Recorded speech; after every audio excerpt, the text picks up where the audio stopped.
kemurahan-Mu. Terima kasih buat kepercayaan Tuhan. Terima kasih Tuhan. Kuduskan kami, layakan kami. Biarlah firman-Mu yang ditaburkan beri kekuatan baru kami. Dalam nama Tuhan Yesus Kristus. Haleluya. Amin. Puji Tuhan, Shalom Bapak Ibu Saudara yang kasih dalam Tuhan Yesus Kristus. Hari ini kita akan melihat bersama-sama firman Tuhan yang saya ambil di dalam 2 Korintus pasal 5 ayat yang ke-17, 2-3. Jadi siapa yang ada di dalam Kristus, ia adalah ciptaan baru. Yang lama sudah berlalu, sesungguhnya yang baru sudah datang. Amin. Hari ini firman Tuhan saya beri tema ciptaan baru. Puji Tuhan. Saudara, dalam ayat ini Rasul Paulus baru saja berbicara mengenai dirinya yang berdiri di hadapan tahta pengadilan Kristus.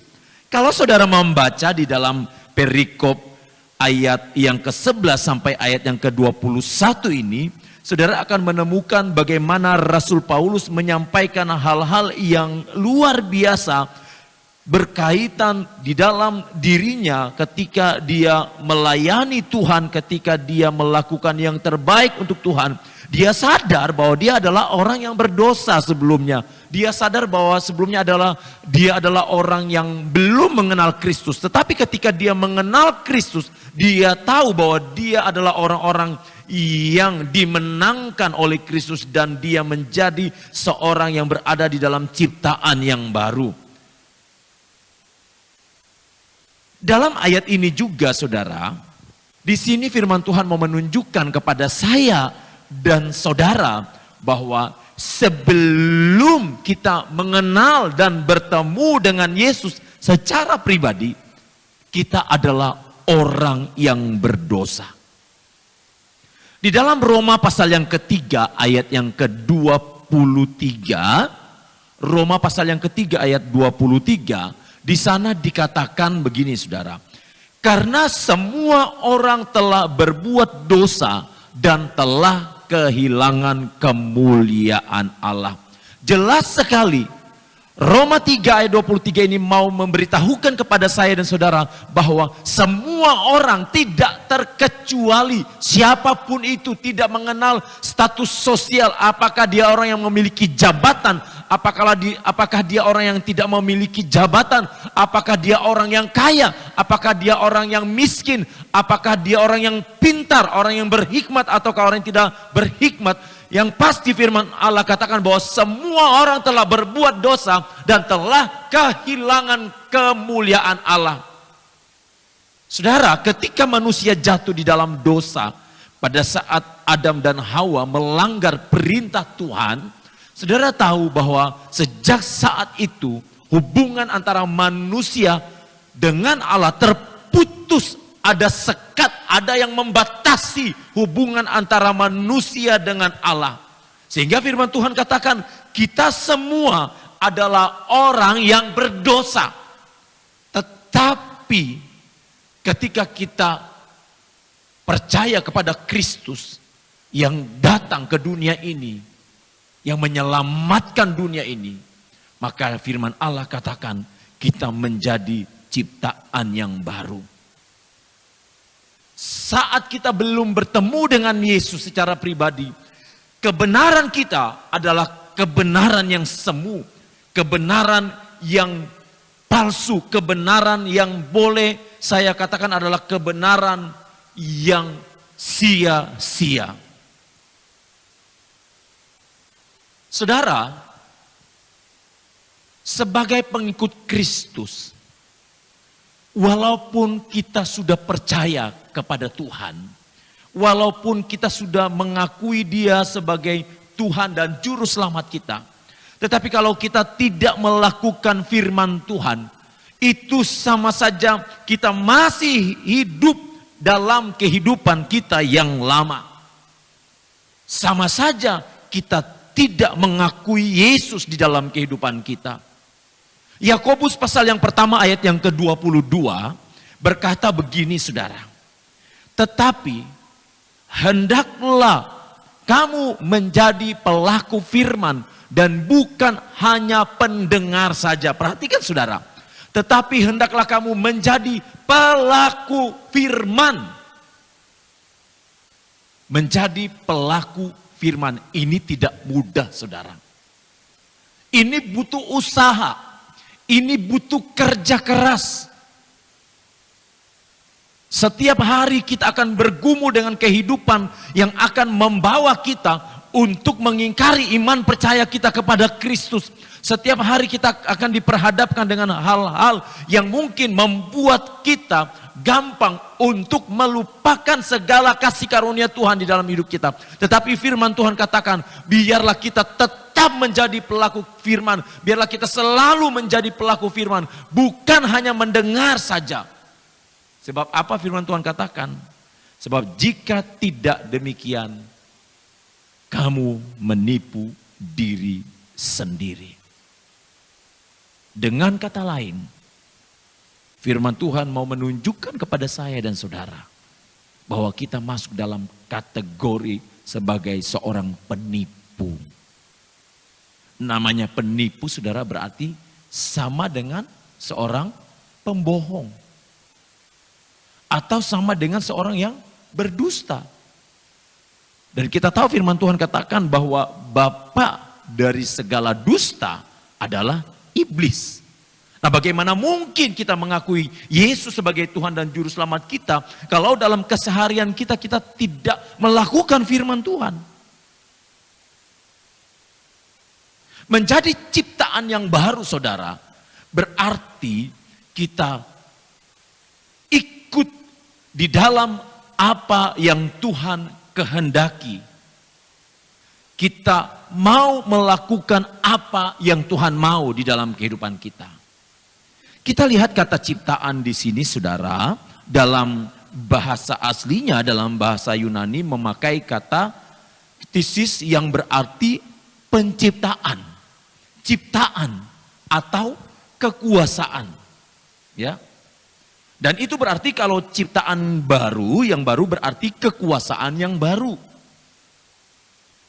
Siapa yang menguasai? Atau kita berada di bawah kekuasaan siapa? Tentunya kalau kita mengatakan diri kita berada di dalam ciptaan yang baru sesuai dengan firman Tuhan, seharusnya kita berada di bawah kekuasaan Kristus. Bukan kita berada dalam kekuasaan yang lain. Ini kita harus perhatikan bersama saudara, bahwa ketika kita menjadi ciptaan yang baru, seharusnya kita dikontrol oleh Kristus. Kita dikontrol oleh Roh Kudus. Menjadi ciptaan yang baru saudara, itu berarti karakter kita adalah karakter ilahi. Karakter kita adalah karakter Kristus. Mari kita perhatikan Kejadian 1 ayat yang ke-26. Kejadian pasal yang pertama ayat yang ke-26. Berfirmanlah Allah, baiklah kita menjadikan manusia menurut gambar dan rupa kita, supaya mereka berkuasa atas ikan-ikan di laut dan burung-burung di udara dan atas ternak dan atas seluruh bumi dan atas segala binatang melata yang merayap di bumi. Perhatikan saudara, dalam firman Tuhan ini, Allah berkata, baiklah kita menjadikan manusia menurut gambar dan rupa kita. Artinya, Allah menciptakan saya, Allah menciptakan saudara, Allah menciptakan manusia menurut karakter ilahi. Sifat-sifat ilahi. Jadi seharusnya sebagai ciptaan yang baru yang lahir dalam diri kita adalah karakter-karakter ilahi. Tidak ada tipu daya, tidak ada kebohongan di dalamnya, tidak ada kepalsuan di dalamnya. namanya juga karakter ilahi. Karakter yang murni. Baiklah kita menjadikan manusia menurut gambar dan rupa kita. Nah saudara yang kekasih di dalam Tuhan Yesus Kristus. Kalau Allah sendiri menciptakan manusia menurut gambar dan rupa Allah. Menurut karakter, menurut sifat-sifat ilahi. Berarti seharusnya di dalam kehidupan kita sehari-hari. Kita melakukan apa yang menjadi sifat-sifat ilahi. Kita harus menerapkan atau melakukan segala perintah Tuhan. Di dalam pekerjaan kita, dalam usaha kita, apapun juga yang saudara usahakan, pekerjaan apapun yang dipercayakan kepada saudara, sebagai kepala rumah tangga, sebagai ibu rumah tangga, sebagai seorang anak, seharusnya semua yang kita lakukan berdasarkan karakter ilahi. Firman Allah katakan kita adalah surat yang terbuka, yang dapat dibaca oleh semua orang. Nah kalau kita adalah surat yang terbuka, yang dapat dibaca oleh semua orang, berarti kehidupan kita seharusnya kehidupan yang berkenan di hadapan Tuhan. Tetapi sayangnya saudara, ada begitu banyak anak-anak Tuhan yang hidupnya tidak sesuai dengan firman Tuhan. Ada begitu banyak hamba-hamba Tuhan yang hidupnya tidak sesuai dengan firman Tuhan. Saya berbicara bukan di hadapan saudara, bukan berarti saya sudah menjadi orang yang hebat, saudara menjadi orang yang bebas dari segala kelemahan-kelemahan. Tidak saudara. Tetapi secara pribadi sebagai hamba Tuhan, saya juga mau belajar melakukan apa yang firman Tuhan katakan. Hidup ini kan penuh dengan perjuangan saudara. Kadang kita kuat, kadang kita lemah. Tetapi ketika kita lemah, kepada siapa kita lari? Kalau saudara lari kepada manusia, saudara akan semakin lemah. Tetapi kalau saudara lari kepada Tuhan, maka saudara akan mendapatkan kekuatan yang baru setiap hari. Untuk itu penting sekali saudara, kita menjadikan Allah, karakter ilahi itu sebagai role model di dalam kehidupan kita. Menjadi ciptaan yang baru juga berarti kita bertumbuh di dalam Kristus. Bertumbuh saudara, berarti ada perubahan. Kalau saudara perhatikan tanaman, ya, dari biji ditanam terus bertumbuh menjadi benih yang lebih lanjut, bertumbuh menjadi tanaman yang masih muda, terus bertumbuh tanaman yang usianya lebih besar lagi sampai tanaman itu menghasilkan buah. Itu namanya bertumbuh. Dan ketika dia berbuah pun dia menghasilkan buah yang manis. Itu yang dikatakan bertumbuh. Ada satu tanaman yang orang kenal, ya, yaitu tanaman bonsai.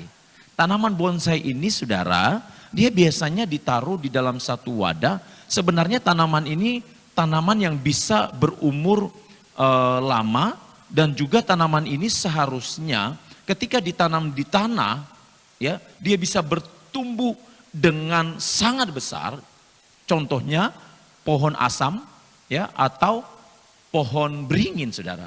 Tetapi ketika tanaman-tanaman ini ditaruh di wadah yang kecil, ya, pada akhirnya mereka tanaman ini akan bertumbuh hanya sebatas seperti wadah itu saja. Dia tidak akan mengalami pertumbuhan yang besar sebagaimana kalau dia ditanam di tanah. Nah, jangan sampai kerohanian kita ini seperti tanaman bonsai ini saudara. Jangan sampai kita mengatakan diri kita adalah ciptaan yang baru, tetapi dalam perjalanan kekristenan kita sama saja kita dengan bonsai ini. Hidup kita terkungkung, hidup kita masih terikat. Padahal kita katakan kita adalah ciptaan yang baru. Kalau kita adalah ciptaan yang baru, seharusnya kita bertumbuh di dalam Kristus. Bagaimana sih itu orang yang bertumbuh, saudara? Ya, orang yang bertumbuh di dalam Kristus itu adalah orang yang setiap harinya, hidupnya, semua yang dilakukan itu melibatkan Tuhan. Itu orang yang bertumbuh, saudara. Dia bekerja, dia melibatkan Tuhan. Dalam keluarga dia melibatkan Tuhan. Segala hal Tuhan dilibatkan. Itu adalah orang yang bertumbuh. Tapi orang yang tidak bertumbuh, saudara, segala sesuatu akan merasa dia memiliki kekuatan. Sedikit-sedikit kekuatannya sendiri yang diandalkan. Dia mudah tersinggung mungkin, dia mudah marah, dia mudah ngamuk. Ya, ada masalah yang dihadapi responnya selalu negatif. Nah, ini orang yang tidak bertumbuh. 1 Petrus pasal yang kedua, ayat yang pertama sampai ayat yang kedua berkata begini, saudara. Karena itu, buanglah segala kejahatan, segala tipu muslihat, dan segala macam kemunafikan, kedengkian, dan fitnah. Dan jadilah sama seperti bayi yang baru lahir, yang selalu ingin akan air susu yang murni dan yang rohani, supaya olehnya kamu bertumbuh dan beroleh keselamatan.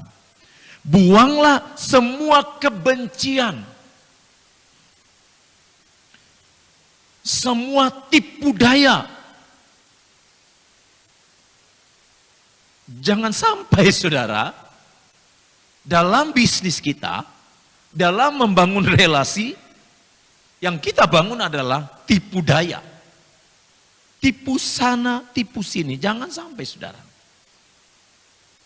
Atau dalam membangun hubungan sosial, ya, dalam kehidupan sosial kita, jangan sampai kehidupan kita itu adalah kehidupan yang penuh dengan kemunafikan. Misalnya, saudara, di depan A kita baik, tapi di belakangnya kita menjatuhkan si A. Ini tidak sesuai dengan firman Tuhan. Ini sama saja kita tidak bertumbuh di dalam Kristus. Kalau kita mengatakan bahwa kita adalah orang yang bertumbuh di dalam Kristus, berarti, saudara, seharusnya segala sesuatu yang kita lakukan itu murni di hadapan Tuhan.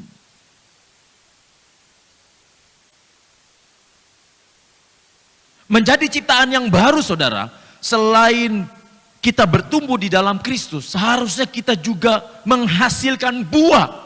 Dan buah yang kita hasilkan adalah buah yang manis. Seperti apa buah yang manis, saudara? Mungkin saudara bertanya, namanya menghasilkan buah, ya berarti menghasilkan buah. Tidak begitu, saudara. Ada begitu banyak yang menghasilkan buah, tetapi buahnya adalah buah yang masam, buah yang kecut, buah yang berulat. Kalau kita mengatakan bahwa kita menghasilkan buah, seharusnya buah-buah yang kita lahirkan adalah buah Roh Kudus. Di dalam Galatia 5, ya, saudara bisa baca itu di dalam Galatia 5 ayat 21, ayat 22. Coba kita lihat Galatia yang kelima. Saya mulai dari ayat 20, saudara, ya. Penyembahan berhala, sihir, perseteruan, perselisihan, iri hati, amarah, kepentingan diri sendiri, percideraan, roh pemecah, kedengkian, kemabukan, pesta pora, dan sebagainya. Terhadap semuanya itu kau peringatkan kamu, seperti yang telah kubuat dahulu, bahwa barang siapa melakukan hal-hal yang demikian, ia tidak akan mendapat bagian dalam kerajaan Allah. Tetapi, perhatikan baik-baik, saudara, tetapi buah roh ialah kasih, sukacita, damai sejahtera, kesabaran, kemurahan, kebaikan, kesetiaan, kelemah lembutan, penguasaan diri. Tidak ada hukum yang menentang hal itu. Jelas sekali firman Tuhan ini, saudara. Buah roh yang menghasilkan buah berarti, saudara, kehidupannya akan selalu memuliakan Tuhan. Jangan pernah engkau berkata, aku sudah memuliakan Tuhan, kalau hidupmu tidak sesuai dengan firman Tuhan. Jangan pernah berkata engkau sudah memuliakan Tuhan, kalau dalam satu hari 24 jam engkau hanya sibuk dengan dirimu sendiri, sampai engkau lupa untuk membangun hubungan yang khusus dengan Tuhan. Jangan pernah engkau berkata hidupmu menghasilkan buah, kalau dalam praktek sehari-harinya engkau tidak menghasilkan buah Roh Kudus. Yohanes 15 ayat yang ke-16.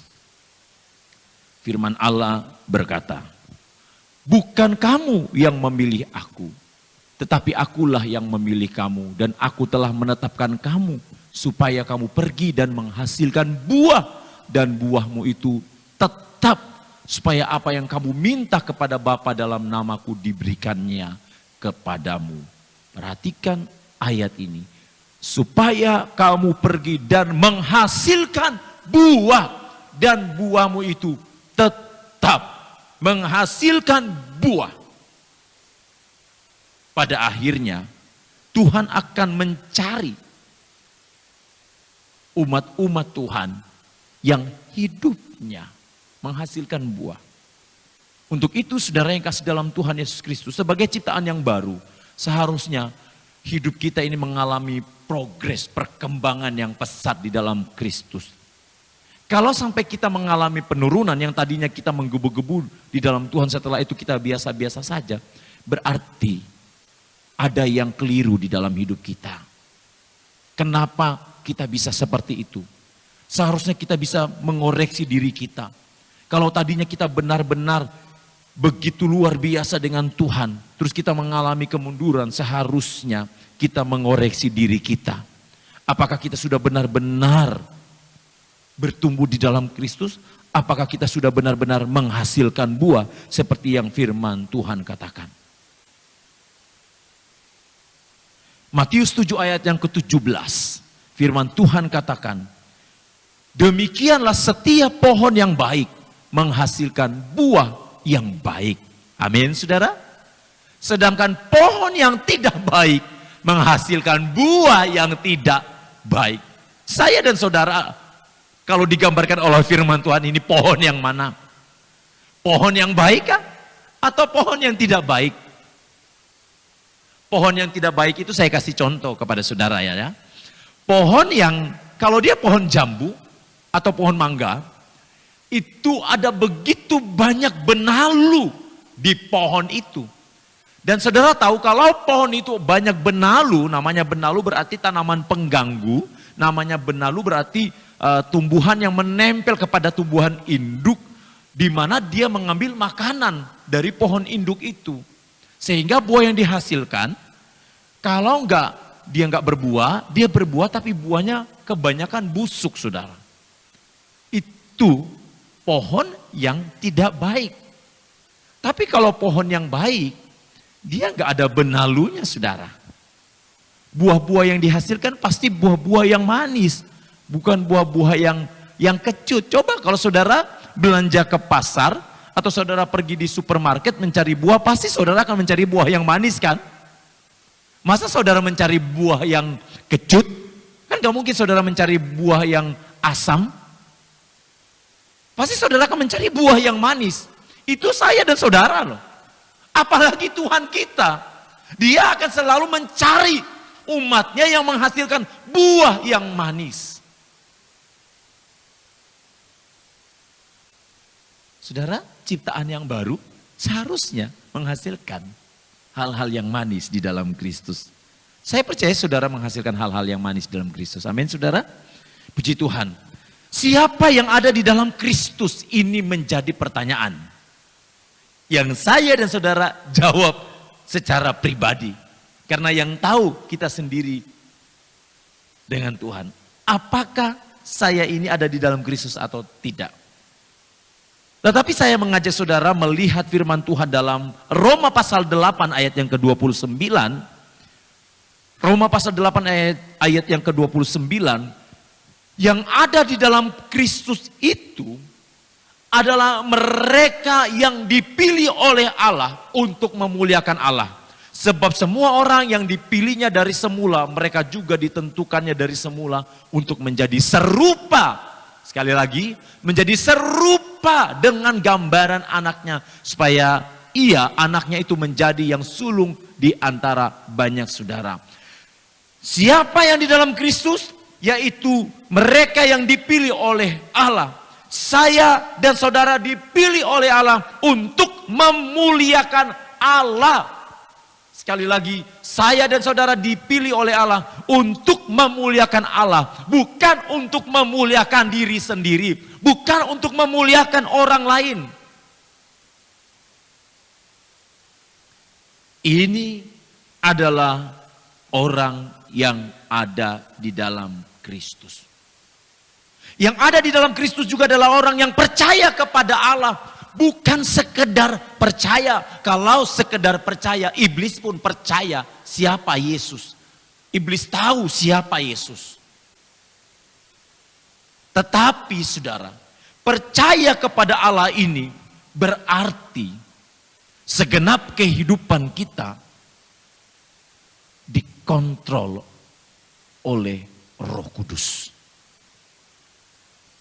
1 Petrus pasal yang pertama ayat yang ke-21. 1 Petrus pertama ayat yang ke-21 berkata demikian.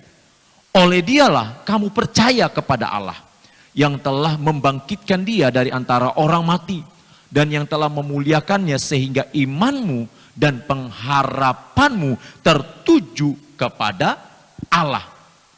Bapak Ibu Saudara yang kasih di dalam Tuhan Yesus Kristus, bagi dunia, sekali lagi bagi dunia, saat saya dan saudara percaya kepada Yesus sebagai Tuhan dan Juru Selamat yang sudah mati, disalibkan, mati, dikuburkan dan bangkit, itu adalah kebodohan. Itu bagi dunia saudara. Saya dan saudara dianggap orang-orang yang bodoh. Tetapi bagi Allah, kita adalah orang-orang yang sangat beruntung. Kita adalah orang-orang yang menang. Walaupun saya dan saudara tidak berada pada situasi yang dirasakan oleh murid-murid Yesus pada saat itu. Dan kita percaya, maka firman Tuhan katakan kepada saya dan saudara, kita adalah orang-orang yang luar biasa. Tetapi tidak hanya sampai sebatas kita percaya. Firman Tuhan juga mau sampaikan kepada kita bahwa saat kita percaya kepada Dia, saya dan saudara harus melakukan apa yang sudah Tuhan korbankan di dalam kehidupan kita. Kita harus lakukan. Pada saat Yesus disalibkan, Dia tidak memberontak. Pada saat Yesus dicambuk, disiksa, diludahi, Yesus tidak balik mengutuk orang-orang yang merendahkan Dia. Yang ada, Yesus berkata, Bapa, ampunilah mereka, sebab mereka tidak tahu apa yang mereka perbuat. Kalau kita mengaku, kalau kita percaya kepada Yesus, percaya kepada Allah, seharusnya hidup kita penuh dengan pengampunan. Seharusnya kita mudah untuk melepaskan pengampunan kepada orang yang sudah menyakiti kita. Itu adalah orang yang berada di dalam Kristus, saudara. Tapi kalau saudara mengaku saudara berada di dalam Kristus, dan saudara sulit untuk mengampuni orang yang bersalah kepada saudara, itu berarti tandanya saudara belum berada di dalam ciptaan yang baru. Tapi sakit Bapak Pendeta, tapi sakit Bapak Gembala. Dia sudah melukai hati saya, dia sudah mengkhianati saya. Sikap hidupnya kepada saya setiap hari seperti ini. Saudara, kurang sakit apa Yesus? Kurang sakit apa yang dialami Yesus? Tetapi Yesus tetap melepaskan pengampunan. Yesus memberi contoh yang besar buat saya dan saudara. Untuk itu kalau kita menjadi ciptaan yang baru, ya berarti kita harus juga melepaskan pengampunan. Kalau kita ada di dalam Kristus, kita harus bisa melepaskan pengampunan. Yang lama sudah berlalu dan yang baru sudah datang. Yang lama sudah berlalu, apa itu saudara? Hidup saya dan saudara yang tidak memuliakan Tuhan. Hidup saya, hidup saudara yang sehari-harinya tidak memuliakan Tuhan. Seharusnya sudah berlalu ketika kita menjadikan Yesus, menjadikan Roh Kudus sebagai Tuhan di dalam hidup kita. Saudara bisa baca itu dalam Roma pasal 6 ayat yang pertama sampai ayat yang ke-16. Di situ sangat jelas tertulis dengan luar biasa bagaimana kehidupan yang lama di luar Kristus. Coba kita baca di dalam ayat yang keempat, kita baca bersama-sama. Dengan demikian kita telah dikuburkan bersama-sama dengan Dia oleh baptisan dalam kematian, supaya sama seperti Kristus telah dibangkitkan dari antara orang mati oleh kemuliaan Bapa, demikian juga kita akan hidup dalam hidup yang baru. Kehidupan yang lama di luar Kristus seharusnya sudah dikuburkan. Pada saat saudara mengambil keputusan untuk dibaptis, seharusnya saudara sudah meninggalkan kehidupan saudara yang lama. Bukan berarti setelah dibaptis kita tidak bisa berdosa, bukan saudara. Tetapi seharusnya hidup kita adalah hidup yang memuliakan Tuhan. Karakter yang dihasilkan adalah karakter ilahi. 1 Petrus 2 ayat yang pertama, seperti yang dikatakan tadi, buanglah segala kejahatan, buanglah segala tipu muslihat, buanglah segala kemunafikan, buanglah segala kedengkian, buanglah segala fitnah.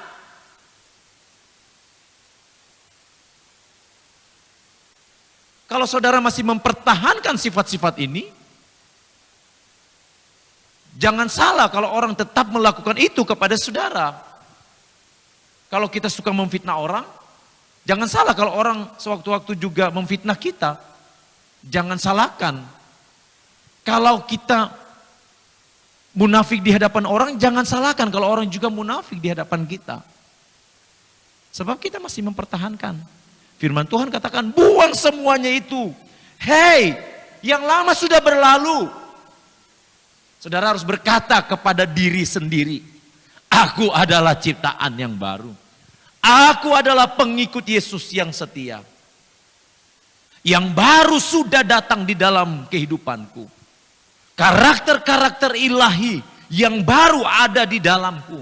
Yang tadinya aku kurang beriman, aku lebih beriman di hadapan Tuhan. Yang tadinya aku tidak mengandalkan Tuhan, sekarang aku mengandalkan Tuhan. Yang tadinya aku merendahkan orang lain, sekarang aku menganggap orang lain adalah orang-orang yang dikasihi oleh Tuhan. Itu adalah orang-orang yang diciptakan di dalam Tuhan Yesus Kristus. Orang-orang yang hidupnya selalu memuliakan Tuhan. Orang-orang yang hidup dalam ciptaan yang baru. Kita baca ayat yang terakhir. Roma pasal 6 ayat yang ke-11. Dan ayat yang ke-12. Demikianlah dirimu. Kamu harus menyadari bahwa dirimu sudah mati terhadap dosa dan hidup untuk Allah di dalam Kristus Yesus. Karena itu janganlah membiarkan dosa menguasai tubuhmu yang fana sehingga kamu taat terhadap keinginannya. Perhatikan ayat ini. Kamu harus menyadari, saya dan saudara harus menyadari bahwa kita sudah mati terhadap dosa. Kita harus menyadari bahwa hidup kita untuk Allah. Kita harus menyadari bahwa kita tidak boleh taat terhadap keinginan dosa. Sebab apa? Kita adalah ciptaan yang baru. Puji Tuhan. Tuhan memberkati.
Terima kasih Tuhan, Engkau sudah memberkati kami. Terima kasih buat jamaah, terima kasih buat lawatan. Bapa di surga, saat ini kami berdoa buat bangsa dan negara kami. Tuhan, Engkau melihat kondisi bangsa kami akhir-akhir ini. Tuhan, segala bentuk rekayasa jahat manusia, kami bongkar kuasanya di dalam nama Tuhan Yesus. Tuhan berkuasa. Tuhan, Engkau tunjukkan bahwa Engkaulah pemilik kehidupan. Sehelai rambutmu tidak ada yang jatuh kalau Engkau tidak mengizinkannya, Tuhan. Oleh sebab itu Engkau membantu Tuhan pemerintah yang ada. Engkau sendiri yang memproteksi bangsa kami. Pemerintah yang ada, Engkau yang mengurapi Tuhan. Biarlah Engkau sendiri yang berkuasa atas semuanya. Kota kami juga Tuhan, kota ini ada dalam perlindungan Tuhan. Kota ini ada dalam proteksi Tuhan. Jangan Tuhan, biarlah kota ini menjadi kota yang diberkati oleh Tuhan. Balas berkati buat anak-anak-Mu Tuhan yang sudah hadir saat ini Tuhan. Apapun juga keadaan umat-Mu saat ini, yang sakit Engkau sembuhkan, yang lemah Engkau kuatkan, yang susah Engkau hiburkan, yang kecewa Engkau bangkitkan kembali. Setiap semangat yang patah di dalam nama Tuhan Yesus. Berkati pekerjaan anak-anak-Mu Tuhan. Mungkin ada masalah dalam pekerjaan, Tuhan tolong Engkau menyelesaikannya. Rumah tangga anak-anak-Mu Engkau juga memberkati Tuhan. Apapun juga yang diumur, yang dicita-citakan Tuhan, semuanya ada di dalam kendali Tuhan. Setiap umat yang sudah melayani Tuhan, yang sudah hadir, yang sudah memberi Tuhan, biarlah Engkau sendiri yang memberkati. Terima kasih Tuhan untuk hari ini. Aparat keamanan kami serahkan ke dalam tangan Tuhan juga yang menolong mereka, Tuhan memberkati keluarga mereka untuk ibadah Paskah hari Minggu. Tuhan juga tolong, Tuhan hadir dalam ibadah Paskah nanti Tuhan. Terima kasih Tuhan. Saudaraku yang dikasihi Tuhan, mari angkat tanganmu dan terimalah berkat Tuhan. Tuhan melindungi engkau. Tuhan menghadapkan wajahnya kepadamu dan memberi engkau damai sejahtera. Dan engkau pulang dengan membawa segala berkat kelimpahan. Oh, ciptaan yang baru di dalam Tuhan. Kudus. Di dalam nama Tuhan Yesus Kristus kami sudah berdoa dan mengucap syukur. Haleluya. Amin. Tuhan